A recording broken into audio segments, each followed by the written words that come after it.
এই বাংলাদেশের একজন পরিচিত বক্তা, সেলিব্রিটি বক্তা, আমাদের প্রিয় ভাই আবু তোহা মোহাম্মদ আদনান, তার স্ত্রী লাইভে এসে তার বিরুদ্ধে পরকীয়ার অভিযোগ করলেন, যিনি বিমান বালাইয়া রোস্টের সঙ্গে প্রেম প্রীতি করে, এবং তার অভিযোগ ধরে আজকে তাদের ভেতরে ডিভোর্স হয়েছে, তালাক হয়ে গেছে, বিচ্ছেদ হয়ে গেছে। অর্থাৎ আবু তো আদনান এবং তার দ্বিতীয় স্ত্রী সাবিকুন নাহারের সঙ্গে বিবাহ বিচ্ছেদ হয়ে গেছে, একেবারে খুলাসা হয়ে গেছে। মিডিয়াতে দেখলাম অনেকে প্রচার করতেছে যে 8 ভরি স্বর্ণের বিনিময়ে তালাক হয়ে গেলেন, বিবাহ বিচ্ছেদ হয়ে গেলেন। 8 ভরি স্বর্ণের দাম কত খবর জানেন? 16 লক্ষ টাকা। এর আগেও 2 স্বামী ছাড়ছে, এটাও ছাড়লো। এভাবে বছর 5 চললে তো কোটিপতি হয়ে যাবে। কথা কর না গা, 16 ভরি স্বর্ণ বুঝে নিছে।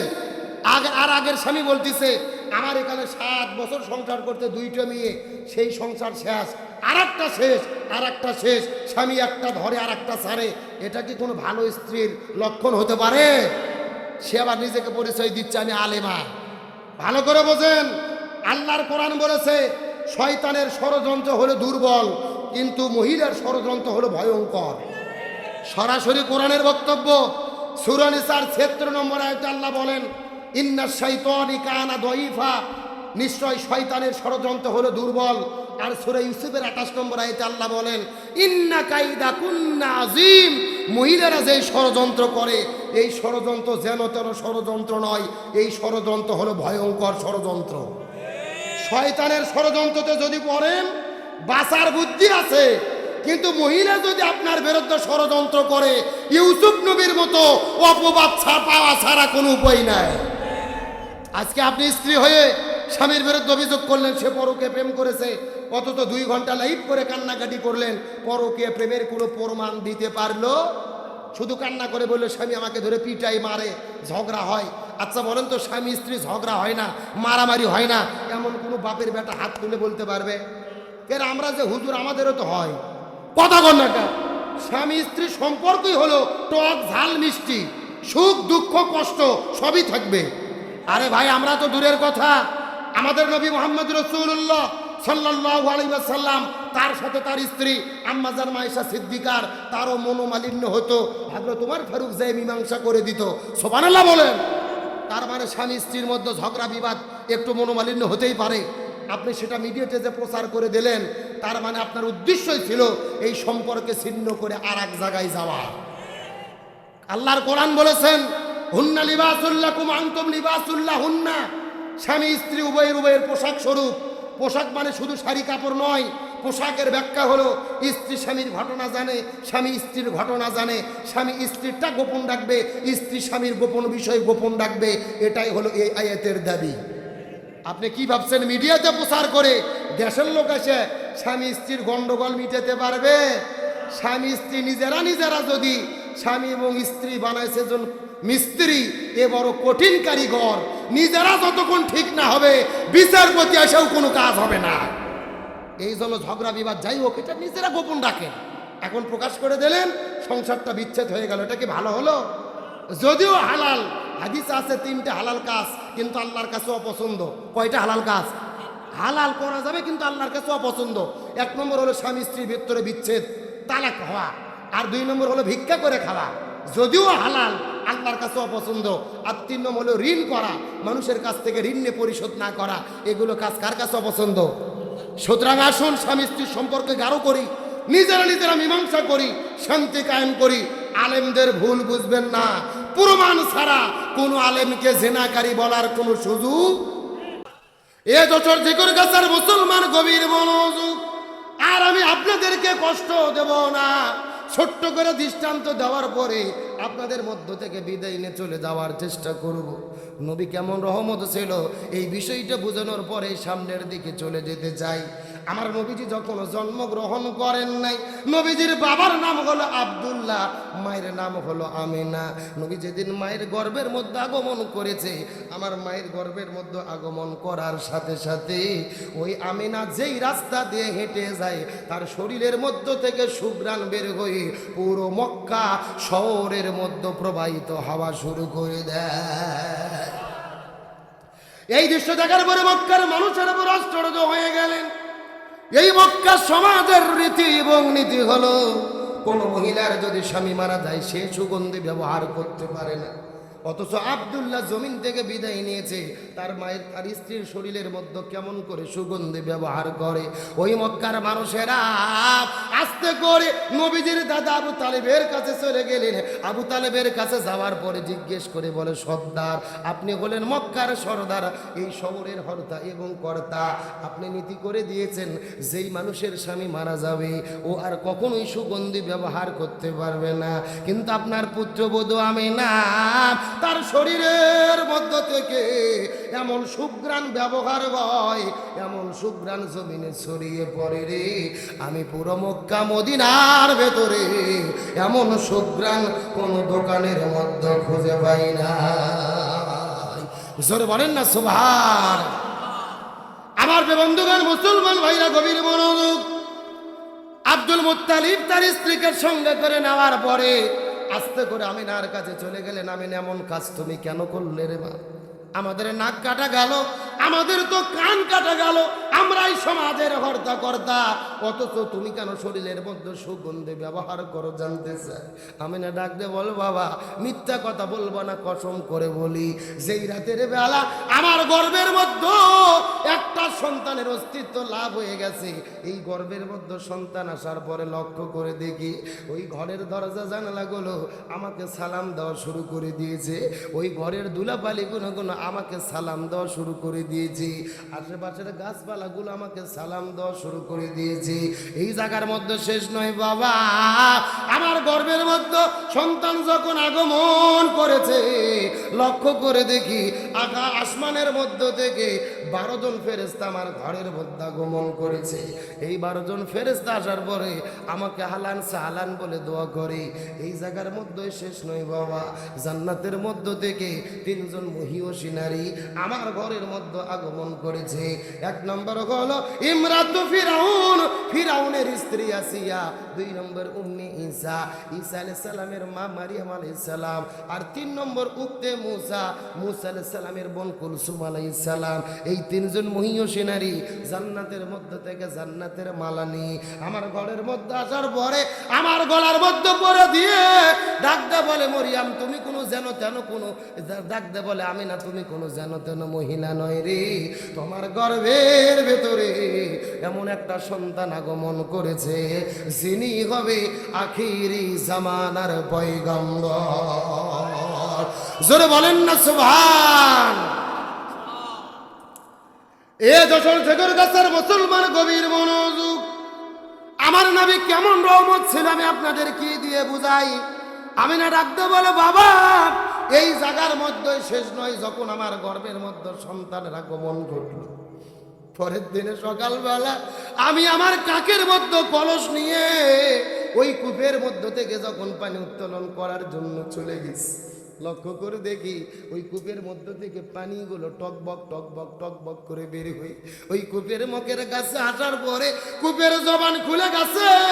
আমাকে ডাকতে বলে, আমি না তোমার গর্ভের মধ্যে এমন সন্তান দুনিয়ার মধ্যে আগমন করবি, তোমার গর্ভের মধ্যে এমন সন্তান আগমন করতেছে রে, তোমার কষ্ট করে কূপের কাছে আসার কোনো দরকার নাই, তুমি আমি না যদি হুকুম করো আমরা কূপের পানি তোমার ঘরের দরজায় যেতে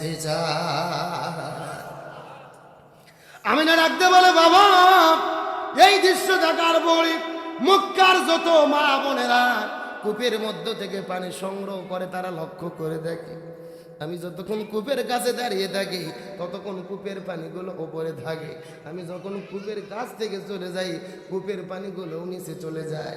এই জন্য মক্কার মহিলারা আমার কাছে অনুরোধ করে বলে, আমি না রে তুমি দয়া করে কূপের কাছে কিছুক্ষণ দাঁড়িয়ে থাকো আর আমরা কূপের মধ্য থেকে পানি সংগ্রহ করি। এই কথা বলার পরে আমি না মুখ থেকে থুতু নিক্ষেপ করার পরে জমিনের মধ্যে ফেলে দিলেন। ওই থুতুর মধ্য থেকে সুঘ্রাণ প্রবাহিত হওয়া শুরু করলেন। পুরো ঘর বাড়ি ছেড়ে পুরো মক্কা শহরের মধ্যে সুঘ্রাণ ছড়িয়ে পড়ল। আমি না ডাকতে বলে, বাবা এখান থেকে প্রমাণ হয়ে গেল আমার শরীরের কোনো সুঘ্রাণ নয়, আমার অনাগত এই সন্তানের কারণে সুঘ্রাণ প্রবাহিত হয়। এ ছেগর গাছা শিমুলিয়ার মুসলমান গভীর মনোযোগ। আমার নবী দুনিয়ার মধ্যে আগমন করেছেন, এই পৃথিবীর চিকিৎসা বিজ্ঞানীগণ ডাক্তাররা আগুন বর্ণনা করে বলে এই পৃথিবীর মধ্যে সবচাইতে কষ্টের কাম হলো সন্তান প্রসব করা। এই সন্তান প্রসব করার মতো কষ্টের কাম দুনিয়ার মধ্যে আর একটাও নাই। আপনি সন্তান প্রসবের কষ্ট বুঝবেন না, আমিও বুঝবো না। সন্তান প্রসবের কষ্ট আপনার মা বুঝতে পারবে, আপনার স্ত্রী বোন বুঝতে পারবে। এই দুনিয়ার মধ্যে সবচাইতে কষ্টের কাম হলো সন্তান প্রসব করে দুনিয়ার মধ্যে আগমন ঘটানো। মায়ের গর্ভের মধ্য থেকে এক নয় দুই নয় তিনটা বড় বড় পর্দা ভেদ করে সন্তান পৃথিবীর মধ্যে আগমন করে। চিকিৎসা বিজ্ঞানীগণ বলে ওই মায়ের গর্ভের ভেতরে সন্তানের বয়স যখন 7 মাস হয়ে যায়, সন্তানের মাথা থাকে নিচের দিকে, পা থাকে ওপরের দিকে, মায়ের কলিজা বরাবর তখন পা গুলো 7 মাসে লেগে যায়। প্রতিদিন সন্তানগুলো মায়ের কলিজা বরাবর আঘাত করতে থাকে। আপনিও আপনার মায়ের কলিজায় আঘাত করেছেন, আমি আমার মায়ের কলিজার মধ্যে আঘাত করেছি। 7 মাস থেকে শুরু করে 8, 9, 10 মাস যতদিন পর্যন্ত গর্ভের মধ্যে থাকা হয়, প্রত্যেকটা সন্তান তার মায়ের কলিজার মধ্যে আঘাত করে। চিকিৎসা বিজ্ঞানীগণ বলেন এই 3 মাসের ভেতরে প্রত্যেকটা সন্তান অন্তত 3500 বার পর্যন্ত মায়ের কলিজার মধ্যে আঘাত করে। কিন্তু দুনিয়ার কোন মানুষ যদি কোন মানুষের কলিজার মধ্যে আঘাত করে, ওই সন্তানটা বেঁচে থাকার কথা নয়। কিন্তু ডাক্তাররা বলে আমাদের পরীক্ষাগুলো ফেল হয়ে যায়, আমাদের গবেষণাগুলো ফেল হয়ে যায়। তারা চিকিৎসা বিজ্ঞানীগণ গবেষণা করে বলেছে রে, যেই সন্তান মায়ের গর্ভের ভেতরে মাকে যত বেশি কলিজায় আঘাত করে, ওই মায়ের সঙ্গে সন্তানের মহাব্বত ও ভালোবাসা তত বেড়ে যায়। আল্লাহু আকবার বলেন। এ যশোর ফিকির গাছার মুসলমান গভীর মনোযোগ। এমনকি সন্তান তখন দুনিয়ার মধ্যে আগমন করে, আমাদের মাথাগুলো থাকে নিচের দিকে, পা গুলো থাকে উপরের দিকে, মায়ের কলিজা বরাবর। সন্তানের যখন জন্মের সময় হয়ে যায়, সন্তান জরায়ু দিয়ে যখন বের হয়ে আসার চেষ্টা করে, ওই মায়ের কলিজার ভেতরে পা গুলো বেঁধে দিয়ে চেষ্টা করে পেছন দিক থেকে বের হয়ে আসার জন্য সন্তান চেষ্টা করে, মায়ের কলিজার মধ্যে সন্তানের পার ধাক্কা লেগে যায়। এইরকম 1টা নয় 2টা নয় 3টা পর্দা ভেদ করে ওই সন্তান দুনিয়ার মধ্যে আগমন করে। ওই ডাক্তাররা বর্ণনা করে বলে ওই সন্তান প্রসব করতে গিয়ে 90% মায়েরা বোনেরা অজ্ঞান হয়ে পড়ে যায়, সেন্সলেস হয়ে যায়। অধিকাংশ নারীর জ্ঞান থাকে না। কিন্তু সন্তান পৃথিবীতে আগমন করার পরে যখন একবার মা মা বলে ডাক দেয়, ওই সন্তান নেওয়ার পরে যখন মায়ের বুকের উপরে ঠেকাইয়া দেয়, ওই সন্তানের কান্না শোনার সঙ্গে সঙ্গে মনে হয় আমার আল্লাহ মৃত মাকে জীবিত করে দেয়। সুতরাং যেই মা এত কষ্ট করে আপনাকে দুনিয়ার মধ্যে আগমন করালেন, যেই মা যত কষ্ট করে আমাকে দুনিয়ার মধ্যে নিয়ে আসলেন, ওই মাকে কষ্ট দেওয়া যাবে? এ যশোর ঝেকর গাছার মুসলমান, আমার আলোচনার বিষয় কিন্তু এটা নয়। আমি আপনাদের বোঝানোর জন্য চেষ্টা করলাম সন্তানের জন্য মা কত কষ্ট করে। কিন্তু নবীজির মা আমিনা বলে আল্লাহর কসম করে বলি, আমি আমার সন্তানটা প্রসব করেছি রে, আমি আমিনা বিন্দু মাত্র কোনো কষ্ট বুঝতে পারি নাই। আমার নবীজি কেমন রহমত ছিল, এই বিষয়টা বোঝানোর জন্য আপনাদের আলোচনাটা করতেছি। কয়েকটা মিনিট ভালো করে বোঝার চেষ্টা করবে। ওই সন্তান দুনিয়ার মধ্যে আগমন করে, প্রত্যেকটা সন্তানের সঙ্গে মায়ের নারের সম্পর্ক থাকে। কিন্তু আমার নবীজি এই দুনিয়ার মধ্যে আগমন করেছে, মায়ের নারের সঙ্গে সন্তানের নারের কোনো সম্পর্ক ছিল না, সম্পর্কটা ছিন্ন করা অবস্থায় ছিল। এই দুনিয়ার মধ্যে যখন আমরা আগমন করেছি, আমাদের বয়স যখন 8-10 বছর হয়ে গেছে, প্রত্যেকের বাবা মা সুন্নাতি খাতনা করে নিয়েছে। কিন্তু আমার নবীজি এই দুনিয়ার ভেতরে সুন্নাতি খাতনা করার কোনো প্রয়োজন হয় নাই। মায়ের গর্ভের মধ্য থেকে আল্লাহ আমার নবীজিকে সুন্নাতি খাতনা অবস্থায় দুনিয়াতে প্রেরণ করেছে। আমার নবীজির লজ্জাস্থান দুনিয়ার মধ্যে কোনো মানুষে দেখবে, কোনো মানুষে নবীজির লজ্জাস্থান স্পর্শ করবে, এটা আমার আল্লাহ তাআলা সহ্য করে নাই। আমার নবীকে আল্লাহ তাআলা যখন দুনিয়ার মধ্যে আগমন করেছেন, এইটা দিনও ছিল না, রাতও ছিল না। আল্লাহ প্রথম সিদ্ধান্ত গ্রহণ করলেন আমার নবীজিকে দিনের বেলা জমিনের মধ্যে প্রেরণ করবেন। রাত আল্লাহর কাছে ফরিয়াদ করে বলে, আল্লাহ আমরা কি অপরাধ করলাম, আপনি নবীজিকে কেন দিনের বেলা প্রেরণ করবেন?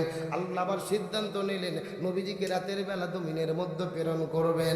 দিন আল্লাহর কাছে আরজি করে বলে, আল্লাহ আমরা কি অন্যায় করেছি, আমরা কি অপরাধ করেছি, আপনি নবীজিকে কেন রাতের বেলা প্রেরণ করবেন?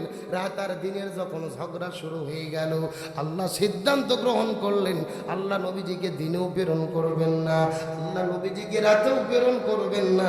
আল্লাহ দিন এবং রাতের মধ্যবর্তী সময় ওই সুবহে সাদিকে আল্লাহ নবীজিকে জমিনে প্রেরণ করেছে। কিন্তু আমার নবীজি সুবহে সাদিকের সময় এই জমিনের মধ্যে যখন আগমন করবেন, নবীজির ঘরের দরজা জানালাটা তখন বন্ধ ছিল। কিন্তু আমিনা ডাক দিয়ে বলেন, আমার সন্তান যখন দুনিয়ার মধ্যে আগমন করেছে রে, নবী আগমন করার সাথে সাথে পুরো অন্ধকার ঘর আলোয় পরিণত হয়ে যায়। এই আলোটা সিরিয়া দামেস্ক পর্যন্ত ছড়িয়ে পড়ে। আমি মক্কার মধ্য থেকে সিরিয়া দামেস্কে, রোমের মধ্য থেকে যেন বড় বড় বিল্ডিং গুলো দেখতে পাচ্ছিলাম ভালোভাবে। নবীজির চাচার নাম হলেন আবু তালিব। নবীকে সকালবেলা কোলের মধ্যে সঙ্গে করে নি ঘর থেকে বের হওয়ার পরে যখন ঘর থেকে বাহির হয়েছে, ওই সূর্যের আলোটা নবীর শরীরের মধ্যে যখন লাগানোর জন্য নিয়ে গেছে, তার কারণ ডাক্তাররা বলে সকালবেলা রোজ যদি সন্তানের গায়ে লাগানো হয় ভিটামিন ডির শূন্যতা পূর্ণ হয়। কিন্তু আবু তালিব বলেন, আমি আমার ভাতিজাকে সঙ্গে করে নিয়ে সকালবেলা যখন রোদটা দেওয়ার জন্য ঘর থেকে বের হয়েছে, আমি লক্ষ্য করে দেখতে পারি ওই সূর্যের আলোটা ভাতিজার গায়ের মধ্যে লাগতে দিতে পারি না। কোথায় থেকে কোন একটা মেঘমালা এসে আমার ভাতিজার ওপরে ছায়া দেওয়া শুরু করলো। আমি যেই দিকে আমার ভাতিজা মোহাম্মদকে নিয়ে যাই, ওই দিকেই মেঘমালাটা ছায়া দিতে দিতে দৌড়ানো শুরু করে। আবু তালিব ডাকতে বলে, ভাতিজা এমন একদিন আশ্চর্যজনক ঘটনা ঘটে গেল, গভীর রজনীতে তুমি কান্না শুরু করেছো। দীর্ঘক্ষণ ধরে চেষ্টা করে তোমার কান্না তো থামানো যায়। আমি রাতের বেলা কোলের মধ্যে নিয়ে ঘর থেকে বের হয়ে জ্যোৎস্নার আলোটা দেখানোর জন্য যখন ঘর থেকে নিয়ে তোমাকে বের হয়েছিলাম রে ভাতিজা, আশ্চর্যজনক ঘটনা ঘটে গেল। আমি লক্ষ্য করে দেখি আকাশের মধ্যে থেকে ওই চারটা যখন আস্তে করে করে করে করে করে করে করে করে তোমার কাছে আসা শুরু করলে, চারটা আস্তে আস্তে আস্তে আস্তে তোমার বরাবর যখন চলে এলো, আমার মনে বড় ভয় হচ্ছিল যেন চারটা তোমার গায়ের উপরে পড়ে যাবে। এই দৃশ্য দেখার পরে লক্ষ্য করে দেখলাম ওই চারটা হাসতে হাসতে তোমার কাছে চলে আসলো। আর তুমি যেন কি যেন বললি, তোমারও বন্ধ হলো, চারটাও হাসাহাসি শুরু করে দিল। সেই দিন চাঁদ তোমাকে কি বলেছিল জানি না। নবীজি ডাকতে বলে, চাচা ওই দিন চাঁদ আমাকে কি বলেছিল আপনি কি জানতে চান? আবু তালিব বলে, ভাতিজা জানতে চাই, বলো তো দেখি। নবীজি ডাকতে বলে, চাচা ওই দিন চাঁদ আমাকে বলেছিল, ইয়া রাসূলুল্লাহ আপনি মনের মধ্যে কষ্ট নেবেন না, আপনার বাবা বিদায় নিয়ে চলে গেছে, এই জন্য নিজেকে একা ভাববেন না, নিজেকে আপনি এতিম ভাববেন না। রাতের বেলা যদি আপনার প্রয়োজন হয়, আপনার খেলা করার যদি মনে চাই, কান্না করার কোনো দরকার নাই। আমি সাত আমাকে শুধু ইশারা করবেন, আমি সাত সারা রাত জেগে জেগে আপনার সঙ্গে প্রয়োজনে খেলা করতে চাই। ওমা আরসালনাকা ইল্লা রাহমাতাল লিল আলামিন।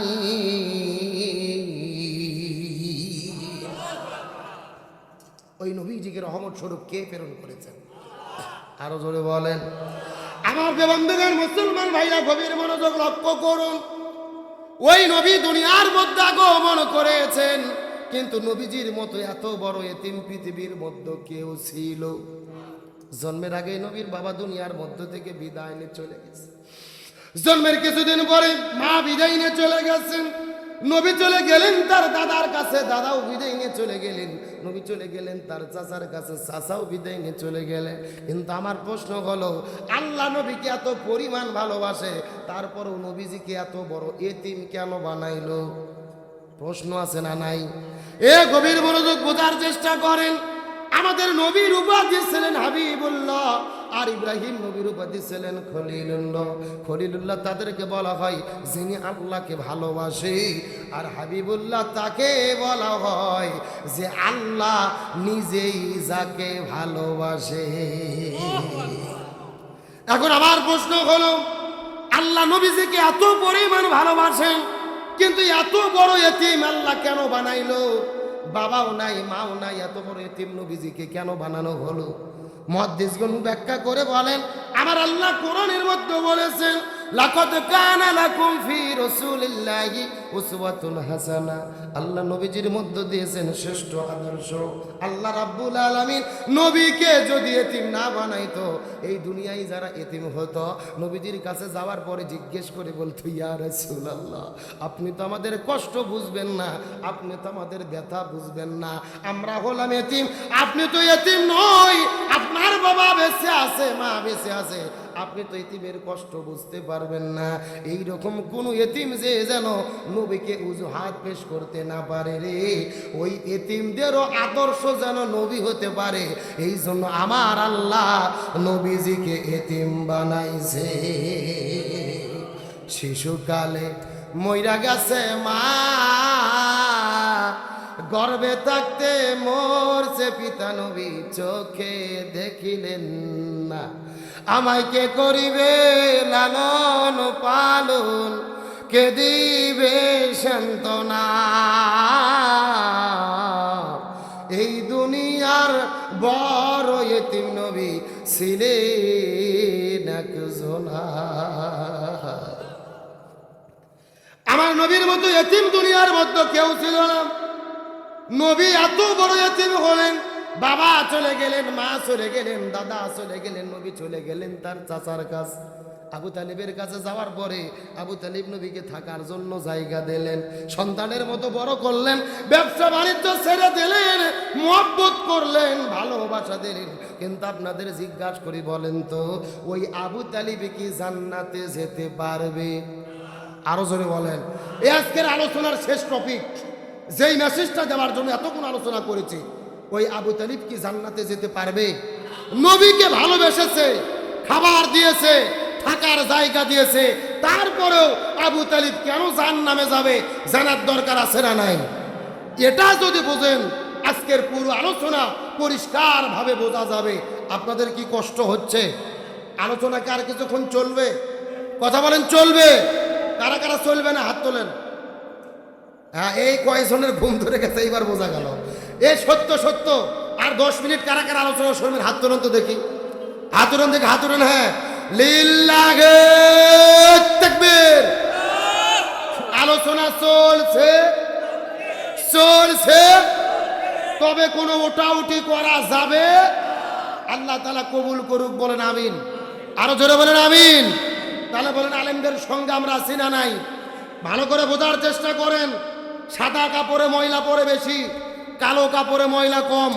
আলেমেরা যদি ভুল করে, ওই ভুল বড় করে প্রচার করা হয়, আর অনেকের ভুল অত বড় করে প্রচার করা হয় না। এই বাংলাদেশের একজন পরিচিত বক্তা, সেলিব্রিটি বক্তা, আমাদের প্রিয় ভাই আবু তোহা মোহাম্মদ আদনান, তার স্ত্রী লাইভে এসে তার বিরুদ্ধে পরকীয়ার অভিযোগ করলেন, যিনি বিমান বালাইয়া রোস্টের সঙ্গে প্রেম প্রীতি করে, এবং তার অভিযোগ ধরে আজকে তাদের ভেতরে ডিভোর্স হয়েছে, তালাক হয়ে গেছে, বিচ্ছেদ হয়ে গেছে। অর্থাৎ আবু তো আদনান এবং তার দ্বিতীয় স্ত্রী সাবিকুন নাহারের সঙ্গে বিবাহ বিচ্ছেদ হয়ে গেছে, একেবারে খুলাসা হয়ে গেছে। মিডিয়াতে দেখলাম অনেকে প্রচার করতেছে যে 8 ভরি স্বর্ণের বিনিময়ে তালাক হয়ে গেলেন, বিবাহ বিচ্ছেদ হয়ে গেলেন। 8 ভরি স্বর্ণের দাম কত খবর জানেন? 16 লক্ষ টাকা। এর আগেও 2 স্বামী ছাড়ছে, এটাও ছাড়লো। এভাবে বছর 5 চললে তো কোটিপতি হয়ে যাবে। কথা কর না কেন? 16 ভরি স্বর্ণ বুঝে নিছে। আর আগের স্বামী বলতেছে, আমার এখানে 7 বছর সংসার করতে 2টা মেয়ে, সেই সংসার শেষ, আর একটা শেষ, আর একটা শেষ। স্বামী একটা ধরে আর একটা ছাড়ে, এটা কি কোনো ভালো স্ত্রীর লক্ষণ হতে পারে? সে আবার নিজেকে পরিচয় দিচ্ছে আমি আলেমা। ভালো করে বোঝেন, আল্লাহর কোরআন বলেছে শয়তানের ষড়যন্ত্র হলো দুর্বল, কিন্তু মহিলার ষড়যন্ত্র হলো ভয়ঙ্কর। সরাসরি কোরআনের বক্তব্য, সূরা নিসার ৭৬ নম্বর আয়াতে আল্লাহ বলেন ইন্না শাইতানি কানা দাঈফা, নিশ্চয় শয়তানের ষড়যন্ত্র হলো দুর্বল। আর সূরা ইউসুফের ২৮ নম্বর আয়াতে আল্লাহ বলেন ইন্না কাইদা কুন্না আযীম, মহিলারা যে ষড়যন্ত্র করে এই ষড়যন্ত্র যেন তেন ষড়যন্ত্র নয়, এই ষড়যন্ত্র হলো ভয়ঙ্কর ষড়যন্ত্র। শয়তানের ষড়যন্ত্রতে যদি পড়েন বাঁচার বুদ্ধি আছে, কিন্তু মহিলা যদি আপনার বিরুদ্ধে ষড়যন্ত্র করে ইউসুফ নবীর মতো অপবাদ পাওয়া ছাড়া কোনো উপায় নাই। আজকে আপনি স্ত্রী হয়ে স্বামীর বিরুদ্ধে অভিযোগ করলেন সে পরকে প্রেম করেছে, অথচ 2 ঘন্টা লাইভ করে কান্নাকাটি করলেন, পরকে প্রেমের কোনো প্রমাণ দিতে পারলো? শুধু কান্না করে বললো স্বামী আমাকে ধরে পিটাই মারে, ঝগড়া হয়। আচ্ছা বলেন তো, স্বামী স্ত্রী ঝগড়া হয় না, মারামারি হয় না, এমন কোনো বাপের বেটা হাত তুলে বলতে পারবে? এর আমরা যে হুজুর আমাদেরও তো হয়, কথা কন্যাটা। স্বামী স্ত্রী সম্পর্কই হলো টক ঝাল মিষ্টি, সুখ দুঃখ কষ্ট সবই থাকবে। আরে ভাই আমরা তো দূরের কথা, আমাদের নবী মুহাম্মদ রাসূলুল্লাহ সাল্লাল্লাহু আলাইহি ওয়াসাল্লাম তার সাথে তার স্ত্রী আম্মা জান মায়েশা সিদ্দিকার তারও মনোমালিন্য হতো, হযরত ওমর ফারুক যে মীমাংসা করে দিত। সুবহানাল্লাহ বলেন। তার মানে স্বামী স্ত্রীর মধ্যে ঝগড়া বিবাদ একটু মনোমালিন্য হতেই পারে। আপনি সেটা মিডিয়াতে যে প্রচার করে দিলেন, তার মানে আপনার উদ্দেশ্যই ছিল এই সম্পর্কে ছিন্ন করে আর এক জায়গায় যাওয়া। আল্লাহর কোরআন বলেছেন হুন্না লিবাসুল লাকুম আনতুম লিবাসুল লাহুন্না, স্বামী স্ত্রী উভয়ের পোশাক স্বরূপ। পোশাক মানে শুধু শাড়ি কাপড় নয়, পোশাকের ব্যাখ্যা হলো স্ত্রী স্বামীর ঘটনা জানে, স্বামী স্ত্রীর ঘটনা জানে, স্বামী স্ত্রীরটা গোপন রাখবে, স্ত্রী স্বামীর গোপন বিষয় গোপন রাখবে। এটাই হলো এই আয়াতের দাবি। আপনি কি ভাবছেন মিডিয়াতে প্রচার করে দেশের লোক এসে স্বামী স্ত্রীর গন্ডগোল মিটাতে পারবে? স্বামী স্ত্রী নিজেরা যদি স্বামী এবং স্ত্রী বানাইছে জন মিস্ত্রি, এ বড় কঠিন কারিগর, নিজেরা যতক্ষণ ঠিক না হবে বিচারপতি এসেও কোনো কাজ হবে না। এই জন্য ঝগড়া বিবাদ যাই হোক এটা নিজেরা গোপন রাখেন। এখন প্রকাশ করে দিলেন, সংসারটা বিচ্ছেদ হয়ে গেল, এটা কি ভালো হলো? যদিও হালাল, হাদিস আছে 3টে হালাল কাজ, কিন্তু আল্লাহর কাছে অপছন্দ। কয়টা হালাল কাজ? হালাল করা যাবে কিন্তু আল্লাহর কাছে অপছন্দ। 1 নম্বর হলো স্বামী স্ত্রীর ভিতরে বিচ্ছেদ, তালাক হওয়া। আর 2 নম্বর হলো ভিক্ষা করে খাওয়া, যদিও হালাল আল্লাহর কাছে অপছন্দ। আর 3 নম্বর হলো ঋণ করা, মানুষের কাছ থেকে ঋণ নিয়ে পরিশোধ না করা। এগুলো কাজ কার কাছে অপছন্দ? সুতরাং আসুন স্বামী স্ত্রীর সম্পর্কে গাঢ় করি, নিজেরা মীমাংসা করি, শান্তি কায়েম করি। আলেমদের ভুল বুঝবেন না, প্রমাণ ছাড়া কোনো আলেমকে জেনাকারী বলার কোনো সুযোগ। শয়তানের প্ররোচনায় সবাই পড়ে, হুজুর মানে যে ফেরেশতা তা না, হুজুররাও অন্যায় অপকর্ম করে। তবে প্রমাণ করার আগে, তদন্ত করার আগে কাউকে অপবাদ দেওয়া যাবে? আলোচনা কি তাহলে আর মিনিট 10 টাইম দেওয়া যাবে? জোরে বলেন যাবে? তাহলে বলেন রাসূলের চাচা আবু তালিব কোথায় যাবে? আরো জোরে বলেন। আমার প্রিয় বন্ধুগণ, মুসলমান ভাইরা গভীর মনোযোগ লক্ষ্য করুন। নবীদের চাচা আবু তালিব কেন জাহান্নামের মধ্যে যাবে, আলোচনাটা আপনাদের মধ্যে অবশ্যই করব। তবে এখন আবার চলে যেতে চাই মহিলাদের আলোচনার দিকে। চিৎকার করে বলেন তো মহিলাদের কয়টা আমল করতে হবে? কিন্তু ফাতেমা জিজ্ঞেস করে বলে বাবা আপনার কাছে জানতে চাই এই 4টা আমলের ভেতরে সবচাইতে দামি আমল কোনটা? মনে আছে না নাই? এ মুরব্বি কি খবর বাপ? না না বেশি পেশাব করা কিন্তু লক্ষণ ভালো না, ডায়াবেটিস হবে। বাড়ির বউ দেখলে আরো বিপদ। শোনেন, জীবনে কতদিন সিনেমার হলে গেছেন? এশিয়া মহাদেশের সবচেয়ে বড় সিনেমা হল নাম কি? মনিহার। হলত সিনেমা দেখতে যে 3 ঘন্টা সিনেমা দেখেছে এমনও যুবক পেশাব লাগলে ওঠে না, সিপি মারে বসে থাকে। কথা কন না গা? তাহলে কোরআনের মহব্বতে 10টা মিনিট থাকা যাবে না? ওটা উঠির কোনো সুযোগ?